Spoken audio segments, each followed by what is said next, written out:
Bonjour, si vous entamez ce chapitre, c'est parce que vous avez bien compris le chapitre précédent sur les structures des microtubules. Ici, on va voir quelles sont les fonctions cellulaires reliées à ces microtubules. Comme on l'a vu précédemment, les kinésines et les dinéines se déplacent sur le microtubule, la première allant vers les extrémités positives, c'est-à-dire vers la membrane plasmique, alors que l'autre va vers le centrosome. Les têtes globulaires des chaînes lourdes de ces protéines sont responsables de la liaison au microtubule et du déplacement en tirant parti de l'hydrolyse de l'ATP. Les chaînes légères, quant à elles, sont capables de lier les organites et les vésicules cellulaires. La première grande fonction des microtubules va donc être d'organiser la localisation des organites dans l'espace du cytoplasme et de transporter les vésicules lors de l'endocytose et de l'exocytose. Ce trafic sert également de tri et d'adressage des protéines dans la cellule. Il est aussi mis à profit par les virus qui utilisent ce transport rétrograde pour se diriger vers le noyau. Les microtubules ont également un rôle structurant. Nous avons vu quelque chose de similaire dans le cas des microvillosités composées de filaments d'actine. Ici, les flagelles des cellules eucaryotes, comme par exemple ce spermatozoïde, ou des cellules prokaryotes, comme les bactéries, et les cils des cellules mammifères que l'on voit sur la photo de droite au niveau de la muqueuse trachéobronchique, sont des expansions membranaires extracellulaires qui doivent leur rigidité et leur mouvement aux microtubules. Ces structures permettent d'une part le déplacement de la cellule par rapport au milieu, et c'est le rôle que joue le flagelle du spermatozoïde ou de la bactérie, et d'autre part le déplacement du milieu par rapport à une cellule statique, et c'est ce qui se passe au niveau des cils de la muqueuse trachéobronchique. Alors comment cela fonctionne-t-il ? Eh bien cela est possible grâce à l'architecture de ces flagelles et de ces cils qui contient une structure à base de microtubules que l'on appelle l'axonème. L'axonème est la partie centrale de ces cils et flagelles. Sur ces photos et ces schémas, on le voit en coupe transversale. Comme vous pouvez le voir, l'axonème est composé de 9 doublets de microtubules qui sont maintenus ensemble par la protéine nexine, en bordeaux sur le schéma. Cette protéine est une protéine élastique qui peut s'étirer sous l'effet de la tension. Dans chaque doublet, chaque microtubule met en commun 3 protofilaments. C'est-à-dire qu'au lieu de contenir 2 fois 13 ou 14 protofilaments, c'est-à-dire 26 ou 28, ces doublets n'en contiennent que 23 ou 25. Au centre de l'axonème, il y a 2 microtubules supplémentaires qui sont complets et connectés à ceux de l'extérieur par des protéines rayonnantes. Ces doublets sont la paire de microtubules centraux. Entre chaque doublet de microtubules, on trouve des dinéines, la petite protéine orange sur le schéma, qui vont être responsables du mouvement des cils et des flagelles. Le mouvement des cils et des flagelles va être possible grâce à la présence des dinéines dans les axonèmes. On voit bien sur ce schéma de gauche les dinéines qui maintiennent des doublets de microtubules entre elles. On voit bien sur le schéma de gauche les dinéines associées aux doublets de microtubules. Les queues de dinéines restent fixées aux microtubules, tandis que l'hydrolyse de l'ATP au niveau des têtes de dinéines va engendrer le déplacement simultané de toutes les têtes de dinéines vers la base du cil, ce qui va induire la courbure du cil soutenue par les protéines nexines qui se tendent. La flexion du faisceau de microtubules des cils et des flagelles leur permet de se mouvoir. Le mouvement induit dans les flagelles est une ondulation alors que celui du cil est un battement, car il est de taille plus courte.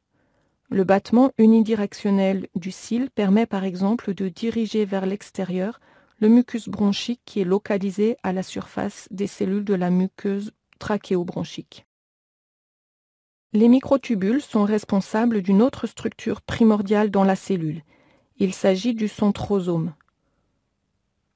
Le centrosome est le centre cellulaire organisateur des microtubules, ou encore appelé MTCO, que l'on voit entouré d'un cercle vert sur ce schéma éclaté de cellules. Situé proche du noyau de la cellule, il est responsable de l'initiation de la nucléation des microtubules. Ce centre organisateur des microtubules se compose d'une paire de centrioles perpendiculaires l'une à l'autre et entourées par un nuage de matériel amorphe qui est coloré en jaune là au centre de l'image. En bas à droite de la diapositive, vous pouvez voir un grossissement de ces centrioles. Et on voit bien qu'ils sont composés d'un assemblage de 9 triplets de microtubules organisés en une espèce d'étoile.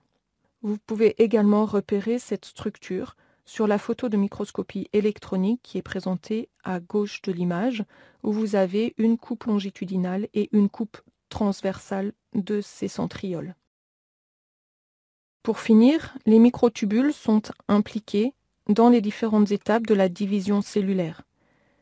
Je ne vais absolument pas ici vous faire un cours sur la division cellulaire, vous aurez l'occasion d'apprendre cela dans un autre cours. Mais je veux juste vous faire toucher du doigt l'importance des microtubules dans ces mécanismes. Au moment de la prophase, les deux centrosomes, qui étaient réunis proches du noyau, s'éloignent l'un de l'autre et les microtubules forment un fuseau qui entoure le noyau à partir d'une position polaire. L'enveloppe nucléaire se fragmente et les microtubules du faisceau peuvent alors se fixer au centre du chromosome par le kinétochore. On verra ce que c'est que ce kinétochore dans la diapositive suivante. Il s'ensuit la métaphase, comme cela est présenté ici. Elle est observée dans une cellule en microscopie à fluorescence à gauche de l'image et sous forme de schéma à droite. À ce stade, les microtubules polaires polymérisent, s'allongent et repoussent les pôles de la cellule. Simultanément, les microtubules astrales tractent les pôles pour les éloigner l'un par rapport à l'autre. Ensuite, les chromatides sont transportés vers chaque pôle grâce au kinétochore. Donc le kinétochore est un complexe protéique qui se lie au centre des chromosomes au niveau du centromère et qui permet d'arrimer les chromatides aux microtubules. Le kinétochore contient aussi des moteurs moléculaires utilisant l'ATP, des moteurs de type dinéine, qui permettent de faire progresser chaque chromatide le long du microtubule vers les deux pôles de la cellule. Tout comme on l'a vu pour les microfilaments d'actine, il existe aussi de nombreuses drogues naturelles qui ont un effet sur la dynamique des microtubules. Ces molécules sont extraites des plantes et sont utilisées en thérapeutique, car comme elles ont une influence sur la division cellulaire, elles peuvent avoir une action antitumorale. Leur rôle est soit d'inhiber la polymérisation des microtubules en se liant d'une façon ou d'une autre à la bêta-tubuline, et c'est le cas des 3 premières molécules présentées sur cette diapositive, la colchicine, qui est extraite du colchique d'automne, la vinblastine extraite de la pervenche de Madagascar, et le nocodazole, qui a aussi une origine végétale. Cette inhibition de la polymérisation des microtubules induit un manque de microtubules dans la cellule lors de la mitose, d'où l'effet inhibiteur de la division cellulaire. D'autres drogues comme le Taxol, extrait de l'IF du Pacifique, représenté ici à droite, ont un rôle stabilisant des microtubules, ce qui inhibe lors des polymérisations. Cette drogue est aussi utilisée en thérapeutique, car selon les doses utilisées, elle empêche également l'évolution de la mitose. Voilà, j'ai fini ce 4e chapitre sur les fonctions des microtubules. Si vous l'avez assimilé, on pourra passer aux 2 derniers chapitres consacrés aux filaments intermédiaires et à leurs fonctions. À bientôt.